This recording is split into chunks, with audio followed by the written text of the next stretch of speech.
Dear student, UP DElEd चतुर्थ semester के सामाजिक अध्ययन से ब्रह्म समाज के बारे में आज अध्ययन करेंगे। वीडियो छोटा होगा लेकिन बहुत ही इम्पोर्टेंट। तो ब्रह्म समाज की स्थापना सन 1828 ईस्वी में किया गया था राजा राम मोहन राय द्वारा। चेहरा आप जो देख रहे हैं यह है राजा राम मोहन राय। ये कलकत्ता के रहने वाले थे, ब्राह्मण परिवार में पैदा हुए थे। काफ़ी विषयों की इन्होंने जानकारी हासिल की। 1828 ईस्वी में अंग्रेजों का शासन था।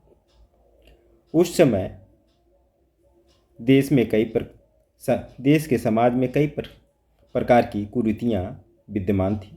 उस कुरीतियों के विरोध में ब्रह्म समाज की स्थापना की। तो डिटेल में हम जानेंगे कि ब्रह्म समाज का उद्देश्य क्या क्या था, किन किन कुरीतियों के मद्देनज़र ब्रह्म समाज ने अपना आंदोलन शुरू किया। तो बढ़ते हैं अगला स्लाइड की तरफ।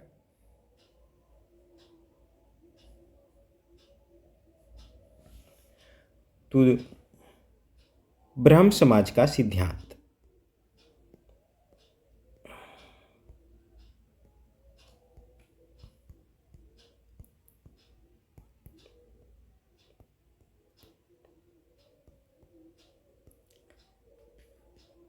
तो 1800, जैसा कि हम पिछले स्लाइड में देखे, इसकी स्थापना 1828 ईस्वी में हुआ था।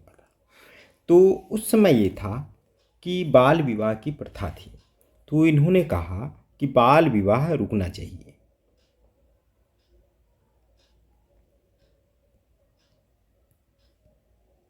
विवाह पर रोक।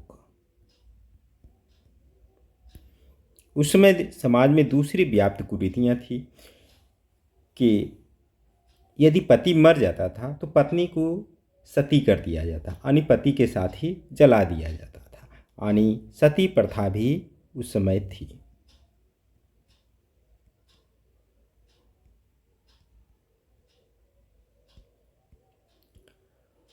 तो उन्होंने कहा कि सती प्रथा का अंत होना चाहिए। उसके बाद से पति की मृत्यु के बाद में पत्नियों को जलाना बंद कर दिया गया। तीसरी जो घटना थी कि अगर पति मर जाता था तो पत्नी को पुनर्विवाह करने की अनुमति नहीं थी, यानी विधवा विवाह की शुरुआत की।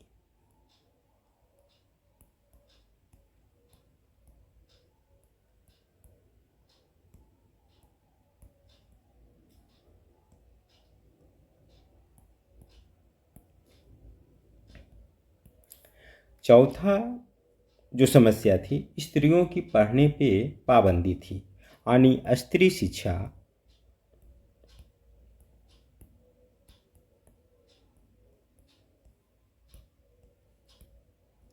की शुरुआत की।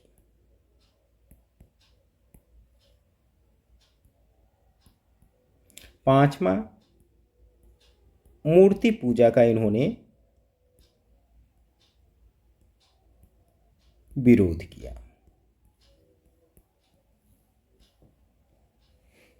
इनका मानना था कि जो भगवान है, भगवान एक है और वो मूर्तियों में नहीं स्थित है,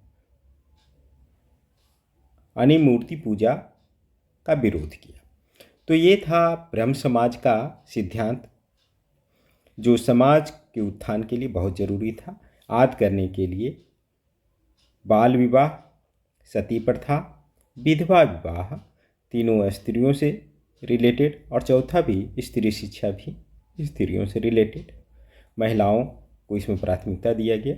मूर्ति पूजा का इन्होंने विरोध किया। तो ये था महत्वपूर्ण बिंदु ब्रह्म समाज का। 1828 ईस्वी में इसकी स्थापना हुई। राजा राम मोहन राय द्वारा इसकी स्थापना की गई थी। तो आशा है इस पे जो प्रश्न आपको आएंगे उसका आंसर आप आसानी से दे पाएंगे। धन्यवाद।